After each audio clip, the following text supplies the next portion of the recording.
Entendes o que estás lendo? O podcast que te leva através das páginas da Bíblia. Livro por livro. Capítulo por capítulo. Uma exposição bíblica emocionante. Aperte os cintos e embarque comigo nesta viagem.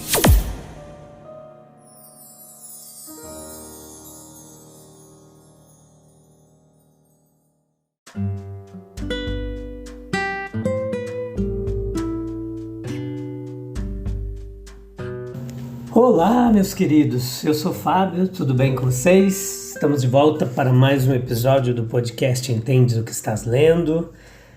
Hoje nós estamos diante de uma cena fantástica do capítulo 13 e de Números, episódio de número 528, 7ª temporada.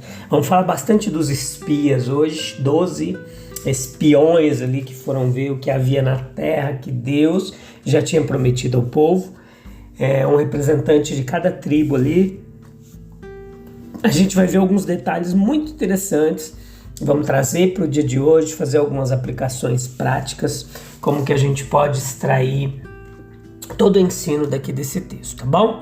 E eu tô aqui para te ajudar nessa jornada, através da Bíblia e muita teologia. Você encontra esse podcast no Deezer, na Amazon Music, no Spotify, no Google Podcasts, no Anchor, Listen Notes, tantas e tantas aí, tantos distribuidores que têm distribuído este trabalho, tá bom?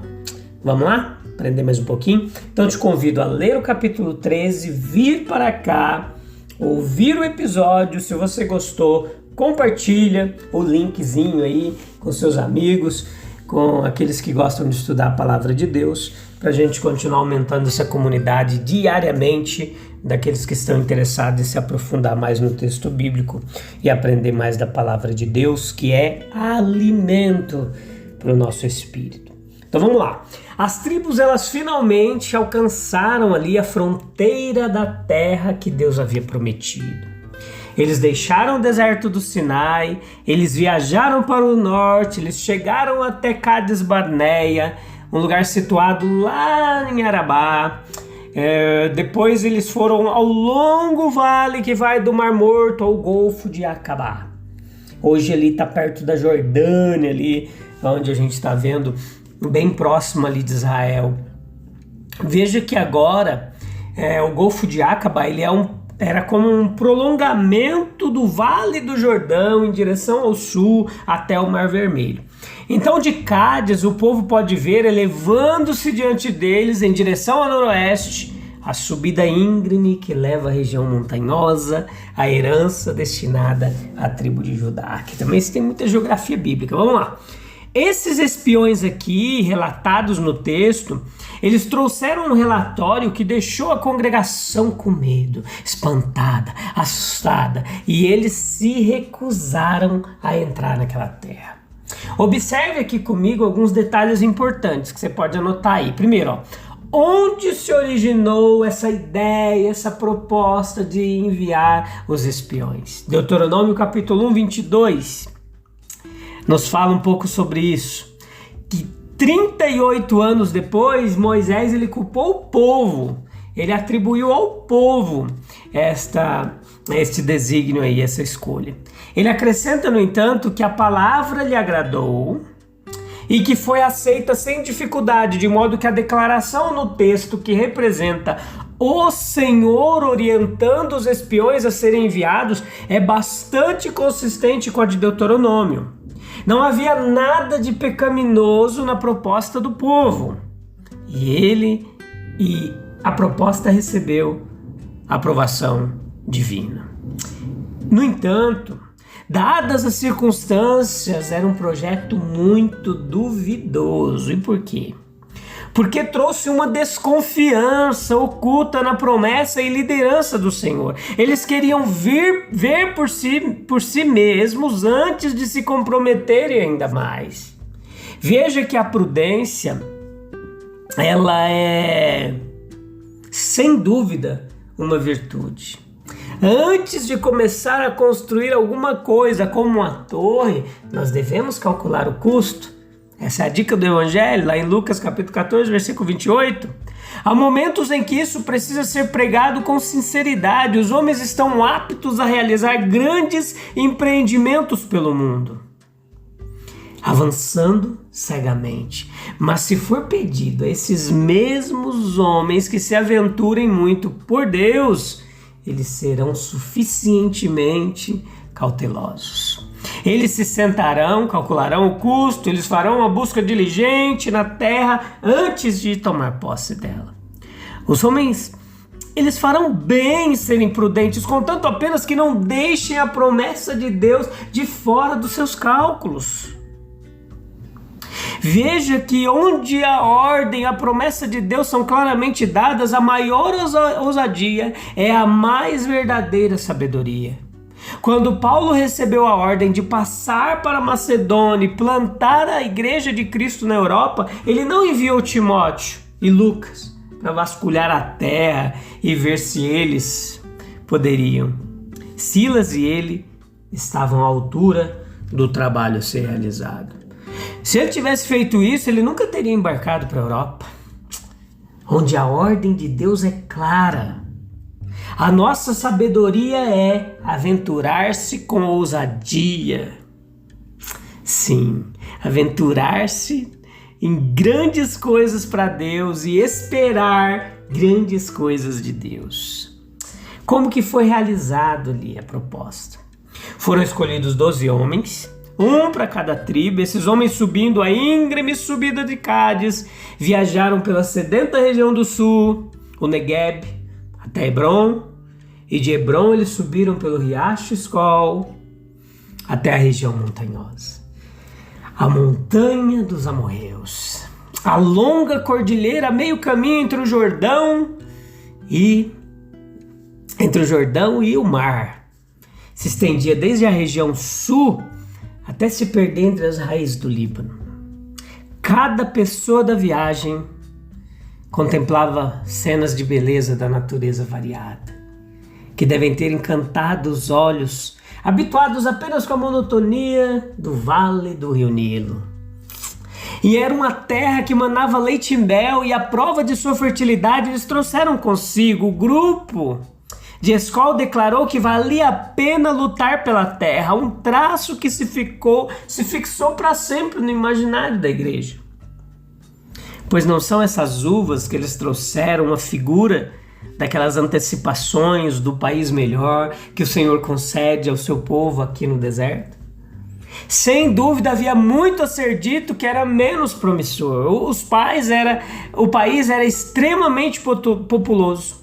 Os habitantes pertenciam a muitas raças e por toda parte apareciam símbolos de uma civilização altamente avançada. Houve um grande progresso desde que Jacó desceu ao Egito.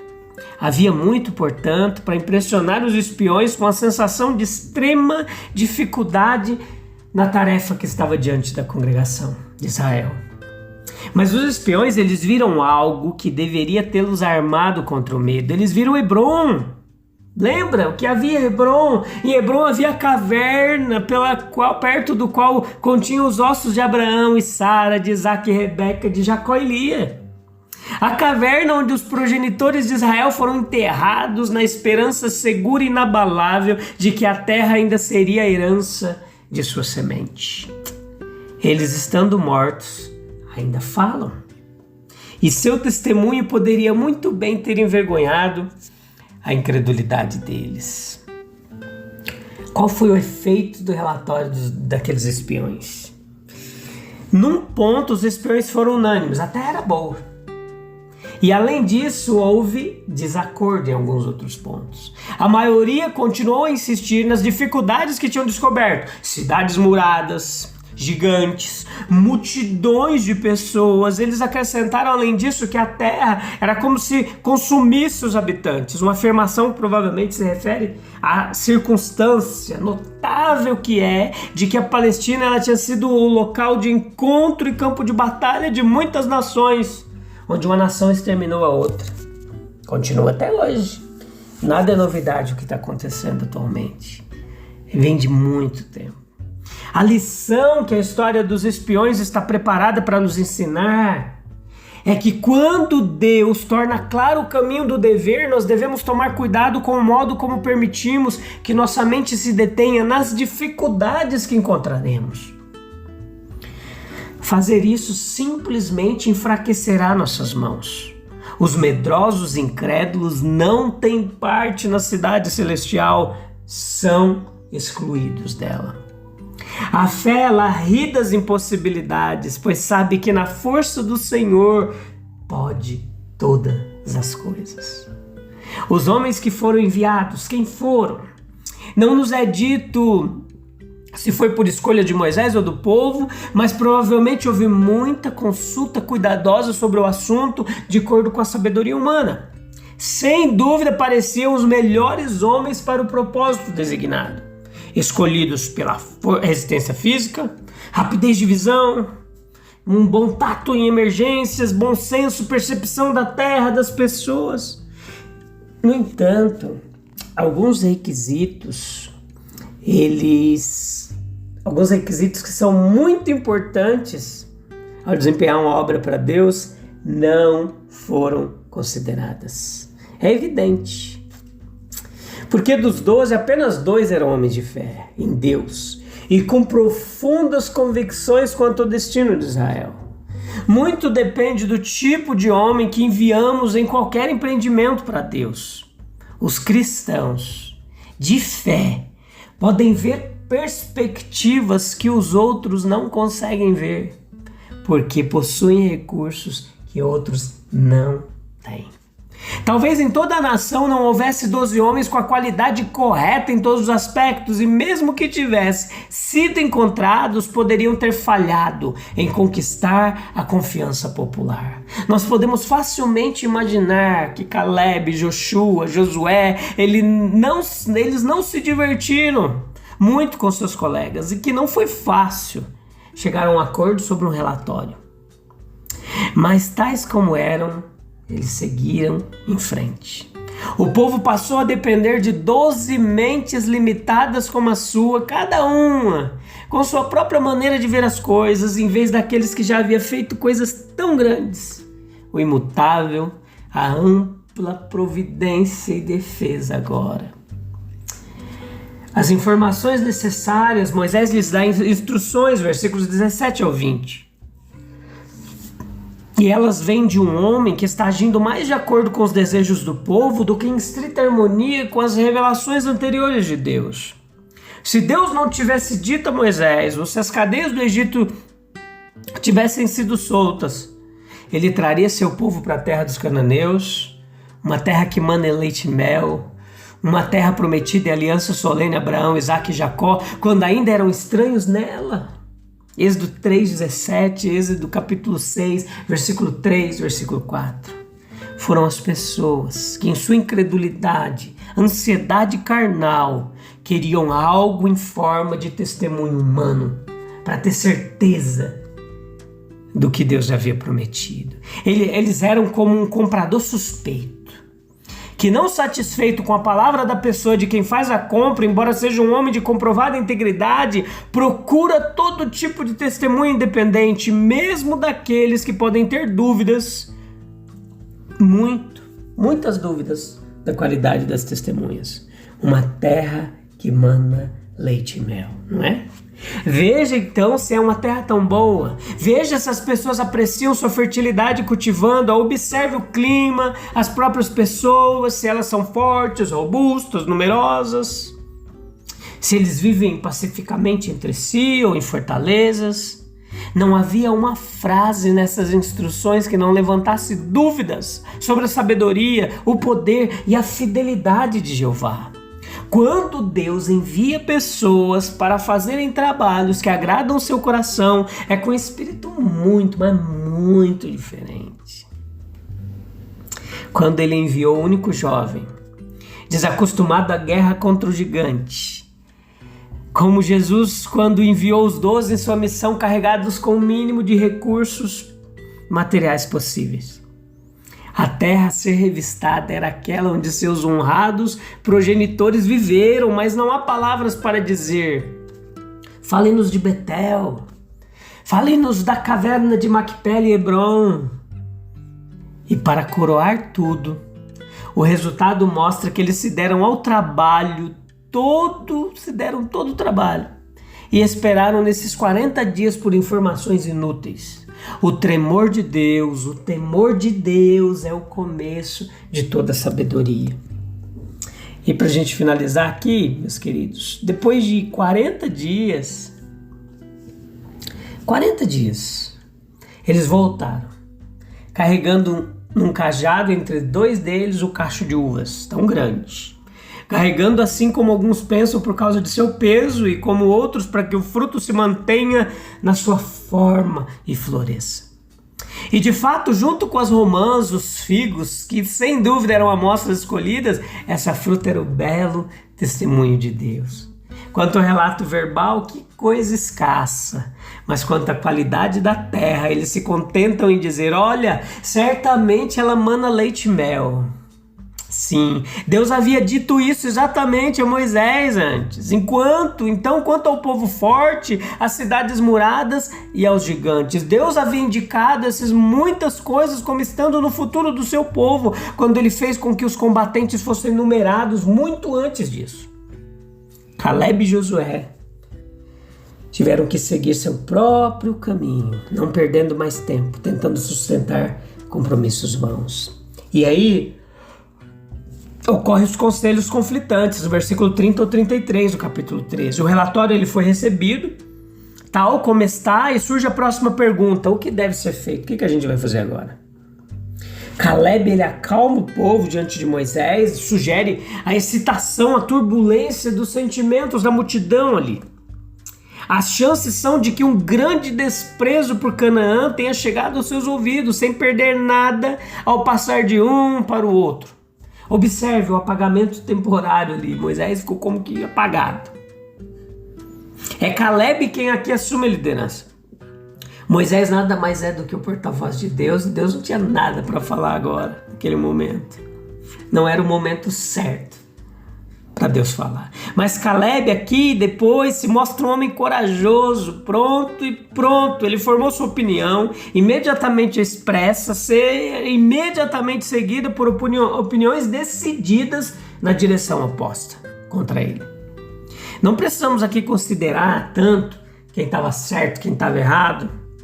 O próprio Deus ele vai trazer tudo atualmente para a luz mais clara. A grande questão a ser notada aqui é que o povo estava agora exposto a conselhos conflitantes, diversos, dúbios. Deus é um, e em sua infinita sabedoria e poder, ele pode fazer com que todas as coisas trabalhem juntas para o bem daqueles que o amam e são chamados de acordo com o seu propósito. Deus havia prometido a terra, manteve-a diante do povo e os levou até o limite. No entanto, 10 em cada 12 homens, dos 12 homens, homens responsáveis pelas tribos, homens que viajaram pela terra durante 40 dias, declararam que ela estava além, muito além das forças de Israel obtê-la, sendo que não havia sido isso que Deus havia dito, prometido. E aí? A gente fica com o que os homens dizem ou com o que as promessas de Deus nos falam? A gente fica com as circunstâncias diante de nós ou nós ficamos com a certeza de que Deus nos dará vitória? Eu te encontro no próximo episódio. A gente já vai partir para o capítulo 14 e a gente vai destrinchando cada detalhe dessa história fantástica que é a história do povo de Israel, do povo de Deus, da igreja, a minha e a nossa. Todas elas também se identificam aqui com tudo que acontece, tá bom? Um abraço, a gente se vê em breve, Deus abençoe, tchau, tchau.